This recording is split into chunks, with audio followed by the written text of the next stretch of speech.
Workplaces are evolving, but are they truly becoming more inclusive? With political and social landscapes constantly shifting, DEI leaders are facing new challenges, yet also new opportunities to drive real change. Today's guest, Jyl Feliciano, Global Vice President of Diversity, Equity, Inclusion and Belonging at Highspot, has spent over 17 years navigating and shaping the DEI space. From being one of the few women of colour in insurance to spearheading global DEI strategies across multiple industries, Jyl has seen it all. She's here to share how companies can move from beyond performative DEI efforts and embed inclusion into the core business practices, while leveraging technology like AI to create lasting impact. Jyl's insights are powerful and timely. Our conversation left me inspired, and I know it will do the same for you. She doesn't just talk about DEI, she's living it, leading it, and driving measurable results.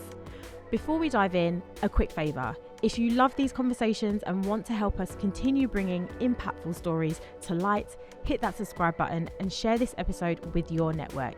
It really helps us reach more people committed to inclusion and workplace transformation. Now, without further ado, let's jump into my conversation with Jyl Feliciano. Enjoy. Hi, Jyl. Hi there, Natasha. Thank you so much for having me. No, thank you so much for joining me on the podcast today. I'm super looking forward to this conversation. I know it's long overdue. Absolutely. So let's kick things off. Can you tell our listeners a little bit more about your journey and what's led you to your current role at Highspot? Yeah, it's been a long journey. So I've been in the DEI world for maybe a little over 17 years. But I started out in insurance as an operational engineer. I worked to build business processes that we could lift from the US and implement in our global center, so call centers.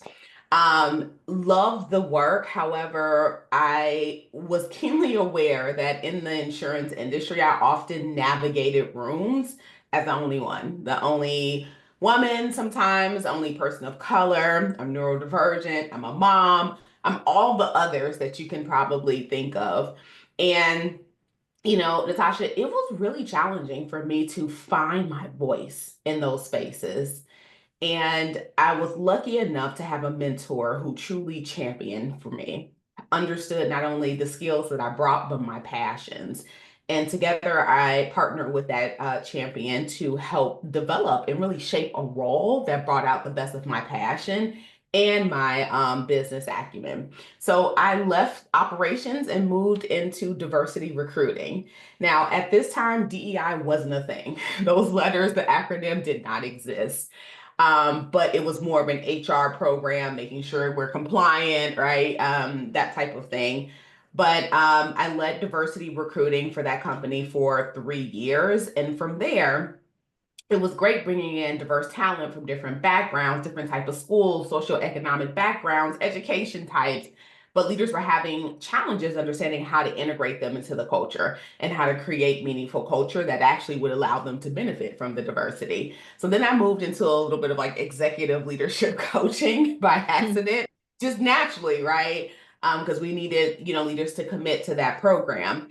And ever since then, I leaned into not only, diversity recruiting, but I started that company's ERG. From there, I learned how to then perform equity audits across the organization and advise HR and other leaders on how to ingest like new processes to bring out equality and literally just create an even playing field so that everyone, no matter who you are, your background, can just simply contribute, have the same opportunity to grow their career, right? And obviously the company would benefit from it.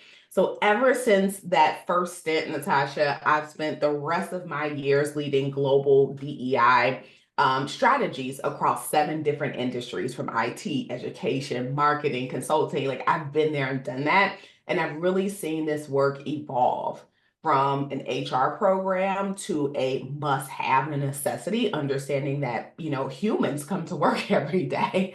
And as new generations enter the organization, it's important that we're thinking about how we craft the workplace that allows them to do the things, right, that the company has really brought them on to do. So I'm really excited to just share a little bit about my personal story and my background and just how that accidentally catapult me into DEI. And then, the rest is history. No, I love that. I think it's I'm always intrigued, and I love hearing how people like yourselves and leaders like yourself kind of have gotten to where you are today. Like, what path did you follow? Because more often than not, actually, it's an unconventional one. And it's one that many of the leaders that I've spoken to, like, they don't wake up one day and be like, yep, I want to be the chief diversity officer for a global organization. Like, it's not, that's not something that kind of just happens. It's more about, I want to help people. I want to even that playing field, like you said.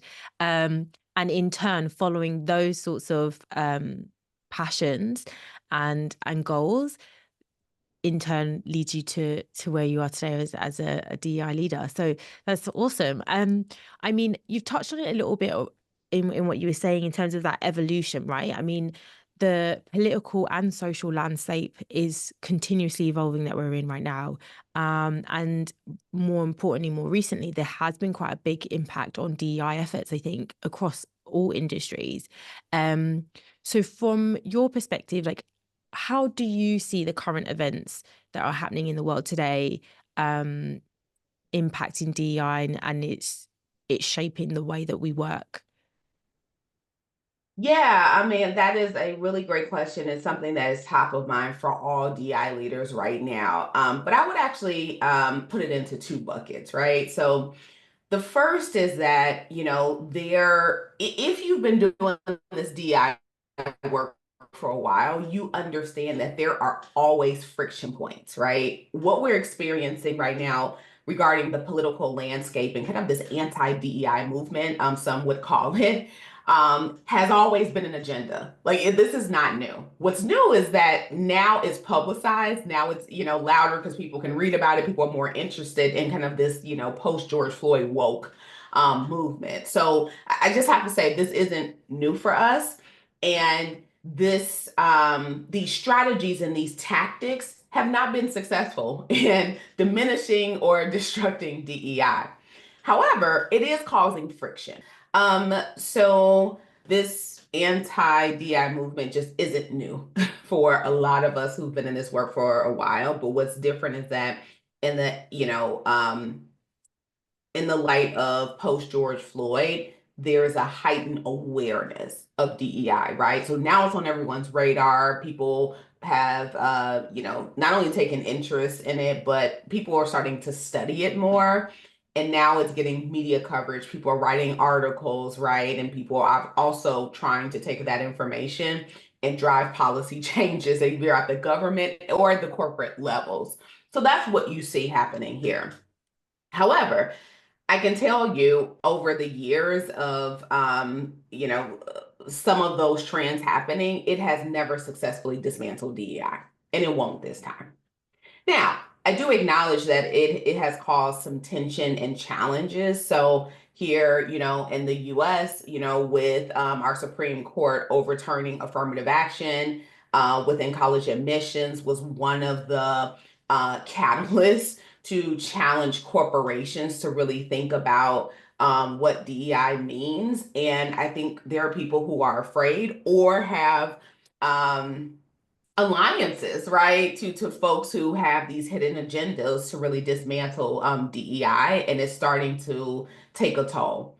But what's interesting, Natasha, is that if you actually look at the data, only about 5% of companies have actually either dismantled or repurposed their DEI strategies. So either they've rebranded it to no longer calling it DEI and it's more like culture and inclusion, right? It still remains a part of their ecosystem.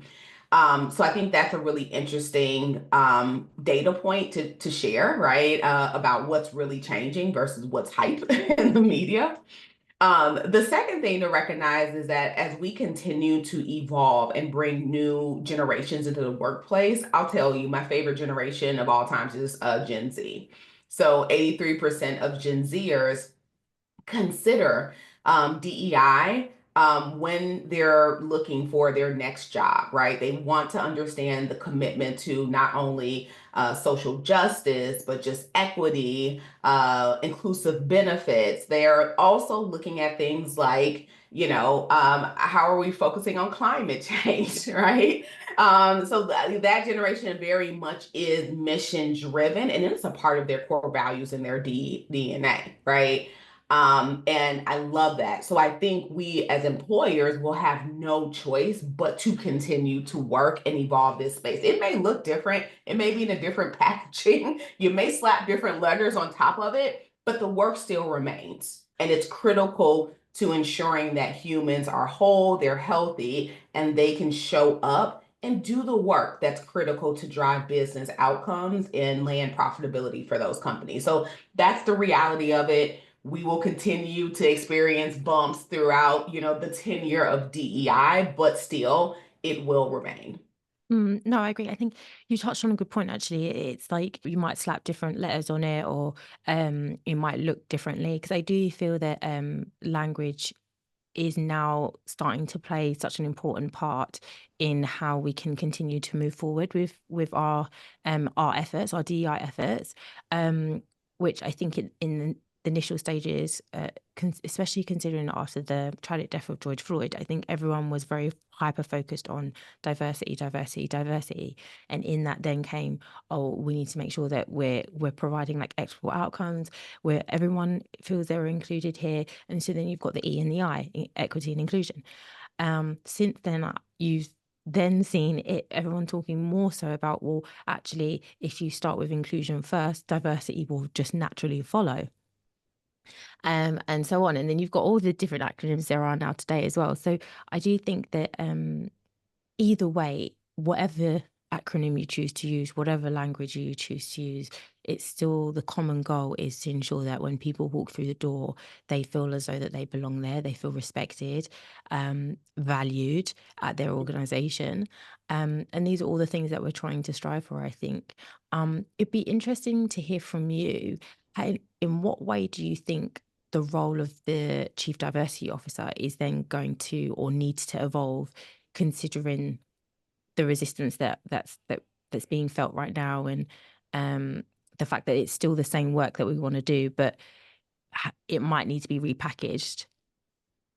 Yeah, so we have to take a step back and recognize that evolution is inevitable, right? So the language that we use as humans have always evolved. They're changing, right? Terms that were acceptable 10 years ago are not acceptable today, right? So to think that the language and the titles and the approaches to DEI won't evolve, like it could be further from the truth, right? So that's something I actually embrace and understand that I believe it's necessary if we're going to continue to make the impact. But the essence and the goals should never change, Mm. right?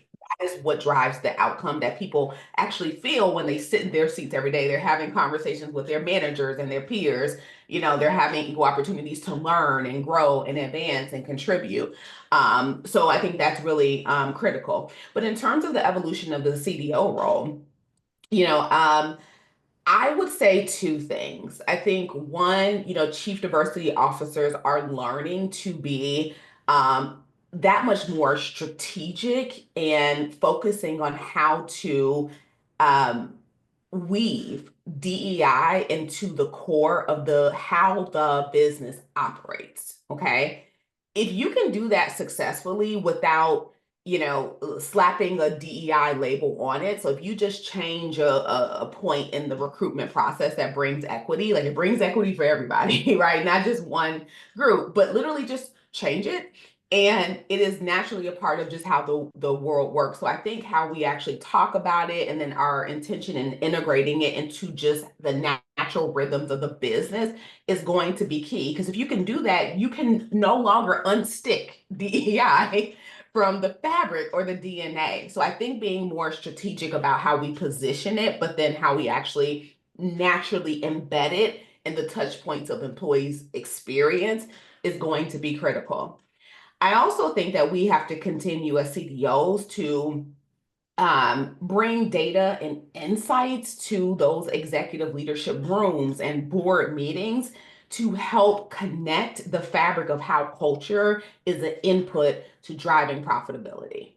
And I think, CDOs traditionally have struggled with that just because it's like, how do you quantify someone's feeling, right? Yeah. It can be a challenge, but an example of that is like we've embedded in some of our like sales deals, there are surveys that our clients will take, and DE will ask them the factors in which they've chosen to extend their business to us. DEI is a factor there, right? DEI culture. And that data point has helped us understand, hey, as we're going after this industry, they're telling us that DEI culture is a piece of their decision. And this is what's helping us get in the door and win that deal, right? Yeah. So it's that type of strategic thinking and bringing analytics and data to show how culture and people and those initiatives actually drive business outcomes that help achieve the goals that those companies set out for. Yeah. And I mean, I totally agree. I'm such an avid, I can't say this enough. Like, you need data. Need the numbers, the figures, like, because it's once you have that, like, there's no way for you to know whether the direction that you're going in is the right one, and the strides that you're making are the right, that are big strides, and that they're getting to you towards the goals that you've set in your organization, and you set for yourself as a leader as well. So um I Yeah. love that that's something that's a focus for you guys. There Yeah. is, in saying that though, there are abundance of tools available, I think, in the market right now. And and now you've got another layer of AI kind of coming into play as well. Like, how does a leader sift through all of that? Like, how do you know what tools to use that's actually going to allow you to capture the right information that you need in order to be able to understand and measure the success of your initiatives? That is a loaded question. I know. One that I could talk about all day long.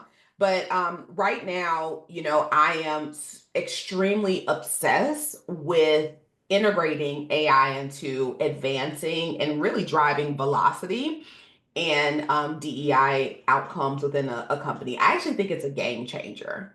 Mm. um, you know, my recommendation to other CDOs who are really looking at, technology data is one, making sure they take a step back and have like a defined understanding of like what they're trying to achieve. Like starting there and being very clear and committed and firm is going to be your first step to ensure that you actually are assessing, right, the right capabilities of the platform and the tool. That's a no-brainer, but I have to emphasize that is the most important part. The second part is understanding the AI algorithms within these tools. Okay. You always want to select a tool that has, what we call ethical AI standards and practices. And what that means is that you can pop the hood of the car and you can see how it's making the decisions. You can see the information going in and like how the output is fitting out, and allows you to also intervene, human intervention, to recalibrate those algorithms to make sure that they are fair. They have the most reliable data, that you're mitigating any bias in the data itself and driving outcome. I think that's really big. And then the third one is really assessing AI adoption in your organization. Some people are excited about AI. Some folks may be on the fence and they're skeptical, but making sure that you have a strong change management plan to help not only your team, but also leaders understand the power of AI, and helping them understand how they actually use it from a use case perspective to put strategies and best practices in action. This episode of All Inclusive is brought to you by Paradigm.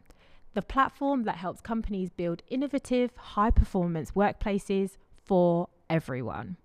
Anti diversity activism is currently surging in the mainstream, challenging corporate DEI programs. But the data tells a different story. Many companies remain committed to their efforts, finding ways to evolve and embed inclusion deeper into their business practices. That's why forward thinking leaders partner with Paradigm. Their latest report, The State of Culture and Inclusion, reveals how companies are navigating the current climate and driving real progress in 2025. Click the link in the description below to download your free report today. We can now move away from this one size all DEI approach and have this like very specific, tailored approach based upon what those business needs need. Because the people are different.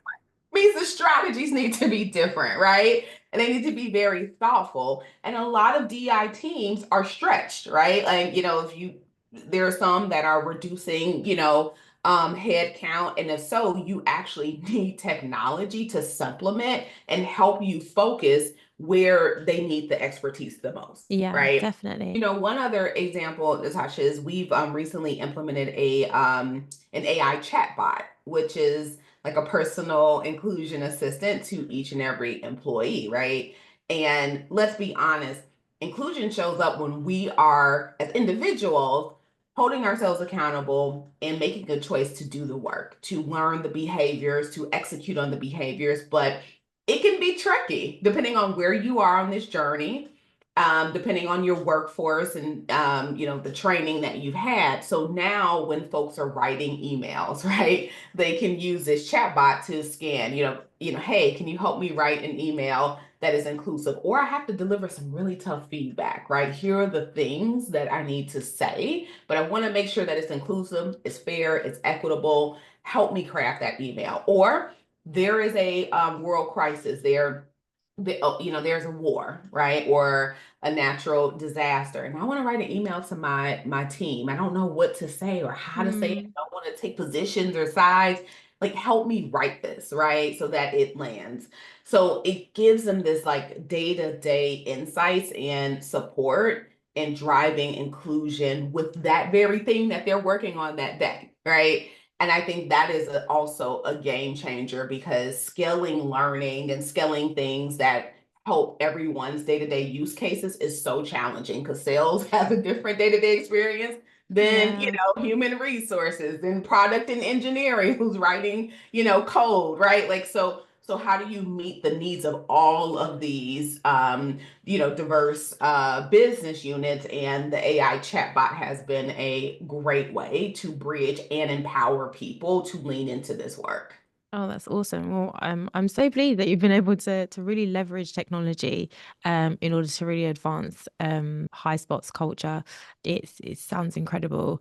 We're Um, learning. We're learning. yeah, no, and I think it's I think the common thread here, it's an ever evolving journey. I think as well. Like no one's got the right answer, right? Like all the time. Like I think all you can do is just make conscious decisions, knowledgeable decisions. And it sounds as though you've done your research, you were clear in terms of what it is that you needed, you've asked the right questions, you're able to pop the hood in the tool that you've been able to acquire, and it sounds like it's working for you guys. So that's awesome. um I want to kind of shift the conversation just slightly, a little bit more towards some of the great achievements that you have led at Highspot, because I think it's important for us to touch on that, because I know there's a number of leaders that listen to our podcast that are on their own journey at their organizations and are at different stages as well. So I think it's good to hear some success stories from leaders like yourself. So one of the standouts for me personally is that you have been able to establish those 7 communities within Highspot. Can you talk to us a little bit more about kind of that vision behind these communities and the impact it's actually had on the organization? Yeah, absolutely. So, those employee communities, right, are communities of employee-led, folks who have specific, right, desires to really embrace their identity, but also lean into their identity as a means to help us continue to drive an equitable workplace, right? So some folks call them, diversity councils or employee resource groups or BRGs. I mean, there are a number of names for it, but Highspot started their DI journey 3 years ago. So we are new, right? If you actually look on the maturity model, we're definitely starting to evolve, but we're also still like getting our comfort level and feeling good about not only our mission, our vision, our goals, but how we're like showing up and integrating them so that people actually receive it, like it lands with them and they're noticing it, right, in their day-to-day interactions. But it was really important to me that we launched our ERGs, knowing that the first 2 years of ERGs really focus on establishing Yeah. community and connection. Why it's important is because if you don't create opportunities for people to have a seat at the table to co-create the culture, they won't believe in it. They won't believe in it. And even if your ERGs are newer, doesn't mean, they may not be, driving business cases in their first 2, 3 years. And that's okay. You don't need them to. But what you do need them to do is feel psychologically safe to be able to voice their opinions and share insights. You also need to make sure that you are bringing executive support to the table. So each one of our CEO's direct reports are an executive sponsor of an ERG or an employee community here, right? So we have done an amazing job of launching 7 of them that span across EMEA and North America. We recently launched APAC as a new hub. So we are going to launch an employee community in APAC in the next year or so.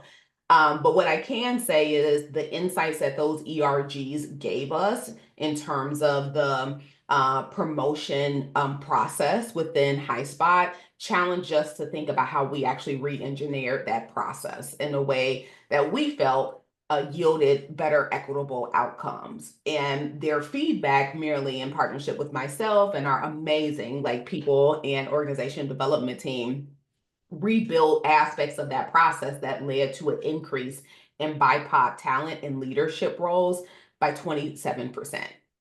Oh, wow. That's awesome.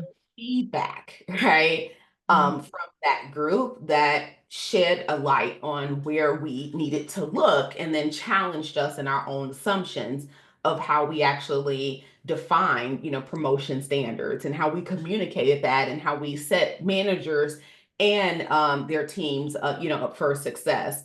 And that was huge. But guess what? I had leaders at the table, executive sponsors. I built healthy relationships with our people and organizational development team. And it was that collaboration of the ERGs and, leadership teams that brought that together. So that's an example of driving business input.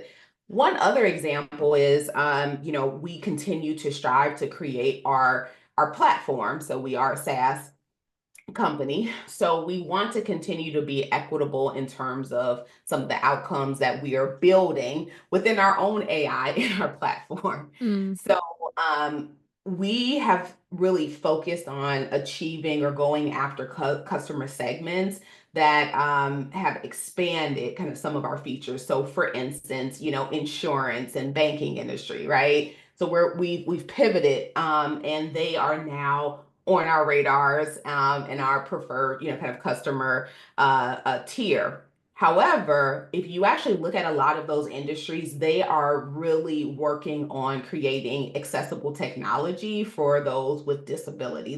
They figured out that that is a customer base that has been underutilized and untapped from a mobile banking perspective, right?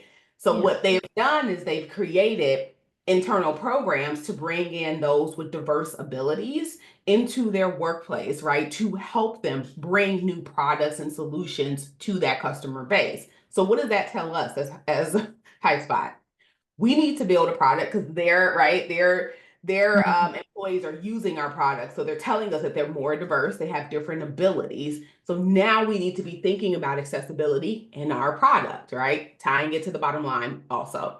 We've also used our Minds of All Kinds ERG, which focuses on neurodiversity and different disability differences in the workplace to help test aspects of our new features before they go to market, right?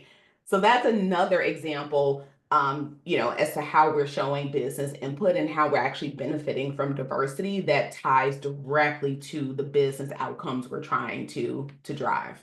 I love those all of those connections that you've made, and it's I'm so glad. Thank you so much for sharing this, Jill. Because I think it's so important that that leaders out there hear this and they can understand the value in and the connection that one specific initiative, just by providing an ERG or setting up an Mm. ERG, can lead to the business creating more innovative products, um, bringing on a whole new customer base, and they're growing their business. Yeah. Um, so it sounds like, and I think you've just given such a great example with what you're doing at HubSpot. So it's incredible, and I think that one thing that I would ask, I'd like to know, and I think when we talk about ERGs, kind of employee communities, I know one of the things that I did that does kind of sometimes weigh on me a little bit is it's like, how much time are these employees taking out from their day job? Like, how are they being compensated, or if any? Because I know a lot of organizations do sometimes they do take advantage of their employees in Sure. driving their business goals, and they're not well rewarded for it. So I would love to hear from you whether that was a challenge that you came across, whether um like, what have you got in place to kind of make sure that everyone that's participating in your communities feels valued? Yeah, absolutely. So, I have to say, I do believe that it's the chief diversity officer's responsibility, or the most senior DEI person in the organization, to ensure that this inequity doesn't happen. Um, I mentioned to you before, I started this work early on, diversity recruiting, but also launched ERGs. I was an ERG leader, and I was spending my weekends, putting together plans, learning to become this leader of a community. No help, no budget, no reward. So I personally just understand what it's like to sit in that seat. However, if you think about it, right, you're asking a community base, often underrepresented, or historically marginalized groups, to do additional work to bring equity into your workplace. You would pay a consultant to come in and do that work, right? Yeah. So, and I love the fact that some companies really talk about, well, this is, career development and opportunity and all the rest of that. But let's be honest, that it truly is a two-way beneficial, mutually beneficial, stream. But we are also capitalizing on the experiences and sometimes even the pains, right, of, what these communities have gone through. So when I joined Highspot, I knew that was a must for me. That was something I had to get across the finish line. Um, I talked to some of the senior leaders in the organization. They just hadn't thought about it. I think they've come from bigger Fortune 500 companies similar to myself, where that stuff just happens, right? It's kind of well established. They don't think about some of the pay equity pieces that may present itself in this scenario. So I gathered my leaders together. I conducted research and understood, across different Fortune 500 companies, kind of their philosophy, their model, and put together a proposal where I leaned in and got support from my chief people officer, our CFO, as well as our CEO. All of our ERG leaders are compensated. It is a role that is in a addition to their current role, and we also have their manager support that allows them to carve out, the time and some flexibility. But we commit to a certain number of hours. But I think it's so important that if we're going to benefit from it, that we need to compensate people for their work. Yeah. I'm not sure how else to say it. I think it's as simple as that. Those communities don't owe an obligation to the organization to do anything. And if you show that you respect them, you value them, you understand the inequities that meet them at the doorstep every day, and you bridge that, you're going to just unlock better partnership, more transparency, reverse coaching, because our leaders are aspiring to be better as well. And we just understand that that is a better formula for us to progress our DEI agenda, but just our people agenda overall. Oh, awesome. I mean, yeah, I'm so glad to hear that. But I knew I would, because I feel like, Jyl, as you explained your experience, um, you've come from a place of where things haven't gone the way that they should have, and you have most likely felt undervalued in trying to better an organization.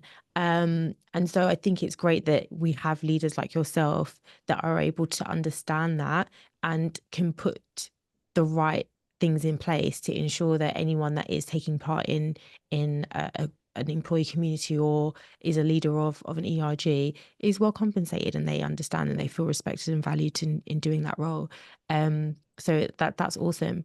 I've really thoroughly enjoyed our conversation, Jyl. I feel like I could probably talk to you for so much longer about so many things. But before you do leave us and we wrap up, like, what's next for DEI at Highspot? Yeah, I mean, so we are continuing to bring new product features to market, but what that also means is we're continuing to think about the design of our organization. Like I mentioned before, we're opening new global offices. And with all of that, really comes a time to continue to redefine and evolve culture, right? So we're really busy at understanding how we naturally integrate this global inclusion model. And we're really excited because we think we have the right tools, we have the right team, and we have the right kind of like focus area and support from our executive team to make that happen. So you'll find, Natasha, in the organization, things are always evolving, which means that DI has to like follow that evolution. And that's what we're up to. We're going to continue to make sure that, the progress that we've made doesn't diminish. We're going to continue to make sure that we educate our employees and empower them to be a part of this work. We're going to ensure that the things we do are meaningful and actually are felt by the people who are sitting in the seat. And we're going to continue to challenge conventional norms, right? And I love that you have this podcast, because now, you can hear from some of the leaders who are like, what's next? How are we going to do something different? How are we going to innovate? Like, how are we going to challenge the status quo? And that's something that, we're challenging ourselves to do every day. So we're excited to continue to share our learnings, but also share our missteps as well, because this really, this isn't a cookie cutter body of work. It is truly an evergreen of learning, trying, failing, picking yourself up, dusting yourself off, apologizing, and continuing to move. So I'm excited for the future of DEI and B, as we call it at Highspot. But yeah, thanks for asking, and thanks for having me here today. Oh no, Jill. I mean, it's been an absolute pleasure having you on the podcast today. I mean, your insights into the current political landscape, your achievements at Highspot, like in the innovative use that you're of AI in the DEI strategies that you've got. It's just incredible. It's great to hear. And thank you for sharing your experience and advice with us today. So for our listeners, if they want to learn a little bit more about the work that you're doing at Highspot and they want to connect with you, how best can they do that? Yeah, I encourage folks to follow me on LinkedIn. That's where I post all the time, learnings, insights, tools, strategies. You can, add me. I'm Jyl, Jyl Feliciano. All right, fantastic. Well, I will put a link down below in the show notes to your LinkedIn profile. So everyone who's listening, do click that, connect with Jyl. I apologize now, Jyl, if you get inundated with messages and connection requests. You're welcome. Great. And also don't forget to subscribe, guys, for more conversation with leaders just like Jyl, who are shaping the future of DEI. Until next time, thank you so much, Jyl, once again for joining me today. And I look forward to speaking to you again soon. My pleasure. Thank you for having me.